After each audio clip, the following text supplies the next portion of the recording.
Hey guys, what's up? It's Chris Francis back with another video, and let me tell you, this one is dark, like Disney dark. We're talking about those childhood movies, the ones with singing animals and princesses and uncovering the hidden secrets lurking beneath the surface. Buckle up, because some of these theories are going to be a wild ride. We're going deep into the animation vault, shining a light on the stuff Disney doesn't want you to see. You know, the stuff that keeps you up at night. Let's do it. Okay, so we all know Ariel, right? The mermaid princess who just wants to be part of our world, but like, what if there's more to her being a mermaid than meets the eye? I mean, think about it. Mermaids are creatures of the ocean, right? Deep, mysterious, full of secrets. Sound familiar? Ariel's always felt this pull to the surface, this longing for something more. Maybe it's not just about a prince, you know? Maybe it's about her true nature, this hidden part of herself she's trying to understand. It's like the ocean represents her subconscious, all these desires and emotions she's keeping bottled up. And Prince Eric, he's like the key to unlocking that part of herself. But at what cost? I mean, she literally gives up her voice for him. Is that true love, or is it something darker? Is Ariel being manipulated, controlled? There's something fishy going on here, I'm telling you. Wall-E, cute little robot, right? Cleans up the trashed earth, falls in love with a sleek probe named Eve. Happy ending, right? Wrong. What if Wall-E's attempts to clean the earth actually made things worse? I mean, think about it. Humanity abandoned Earth because it was literally unlivable, covered in garbage, uninhabitable, and who was left behind to clean it up? Wall-E. But here's the thing, Earth has a natural way of healing itself. Over time, nature breaks things down, turns waste back into nutrients. It's a whole cycle. But Wall-E, with his good intentions, interrupted that cycle. He kept compacting the trash, building it higher and higher. He wasn't letting Earth heal. So when humanity finally came back, thanks to Wall-E's efforts, they returned to a planet that was even more messed up than when they left it. Wall-E's actions didn't save humanity, they doomed it. Okay, so we all love Toy Story, right? It's a classic. But what if I told you that those toys aren't just toys? What if there's something much, much darker? Think about it. They move when Andy's not around. They have their own thoughts and feelings. That's not normal. That's straight up haunted doll territory. And Andy, he's just a kid. He doesn't know any better. He thinks they're just his toys. But what if they're manipulating him, controlling him? Remember Sid, the creepy neighbor kid who tortures toys? What if he wasn't torturing them but trying to warn Andy? Trying to show him the truth about his possessed playthings? And what about the toys' fear of the moving truck? Are they afraid of being thrown away, or are they afraid of being separated from the source of their power? Andy, this isn't a cute story about toys coming to life. It's a horror movie in disguise. Chapter 4, Inside Out. The divorce within, Inside Out. It's a tearjerker, right? A heartwarming story about a young girl's emotions. But what if it's actually a metaphor for something much more complex and, dare I say, darker? What if Riley's inner turmoil isn't just about moving to a new city, but about her parents' crumbling marriage? Think about it. Joy and sadness are constantly at odds, just like a couple struggling to see eye to eye. Anger keeps flaring up, representing the resentment building between Riley's parents. And fear? Fear's terrified of what's going to happen to their family unit, mirroring the anxieties of a child facing divorce. The islands of personality crumbling. That's Riley's sense of stability collapsing as her family falls apart. It's a heartbreaking allegory, hidden in plain sight. Inside Out isn't just about growing up, it's about the devastating impact of divorce. Chapter 5, Snow White. A fairy tale kidnapping, Snow White, the fairest of them all. A princess fleeing a jealous queen, finding refuge in the home of 7 dwarfs.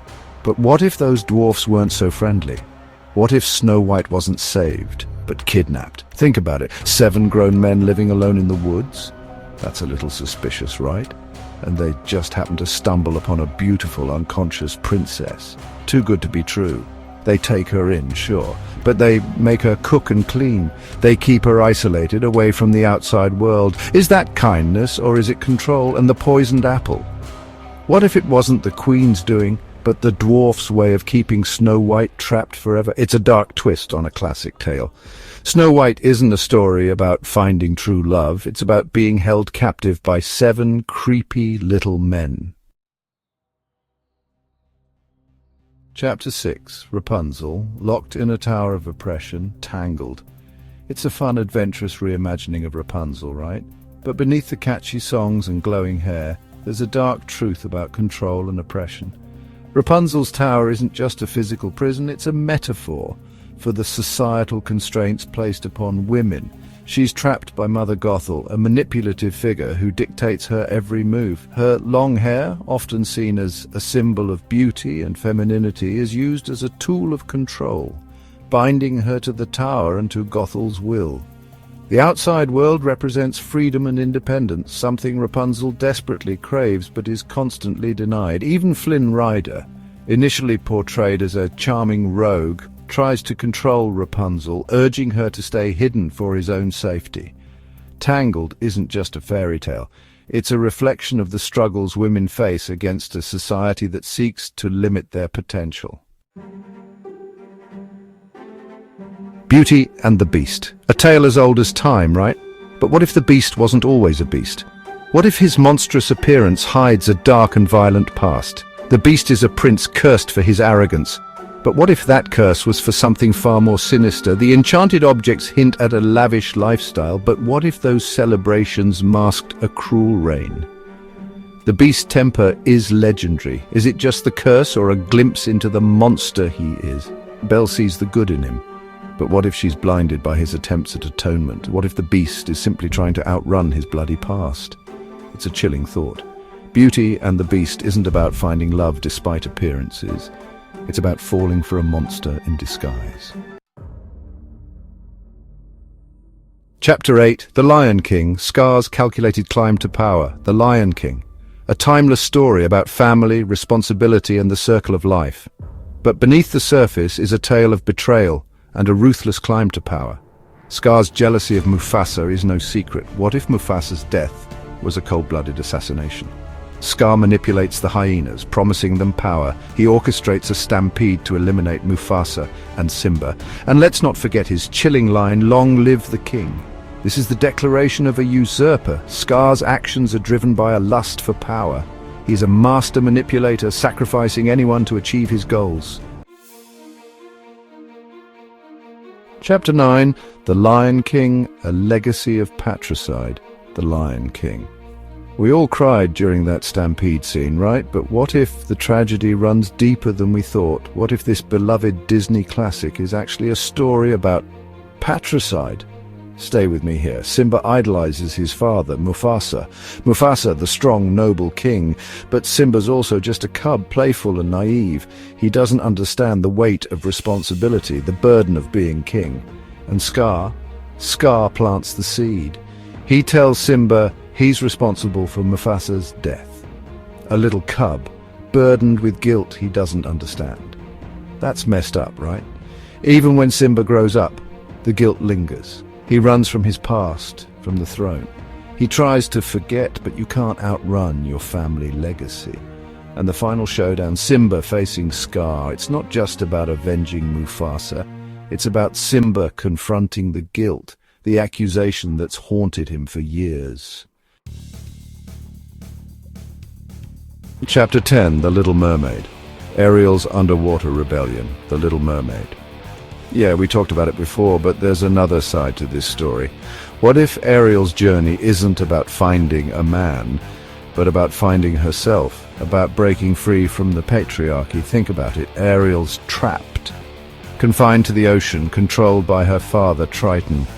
He means well, but he's overprotective, right? He wants to keep her safe, keep her small, but Ariel, she's got bigger dreams. She wants to explore, to experience the human world, even if it means defying her father, her culture, everything she's ever known. She makes deals with the wrong people, makes mistakes, sure, but she's learning, growing. She's not waiting for some prince to save her. She's taking charge of her own destiny. And that ending, yeah, she gets her prince. But she also gets her voice back. She finds her own voice, her own power. And that's a message we can all get behind. So, how are we feeling after that deep dive into the dark side of Disney? Are your childhoods ruined, or are you, like me, seeing these movies in a whole new light? Let me know in the comments below, and don't forget to hit that like button if you want to see more conspiracy theories, creepy stories, whatever you guys are into. Because let's be real, sometimes the truth is darker than fiction, especially when it comes to those childhood classics. Stay creepy, my friends, and I'll catch you in the next video. Like, subscribe and share. This is a Digital Deceptions production.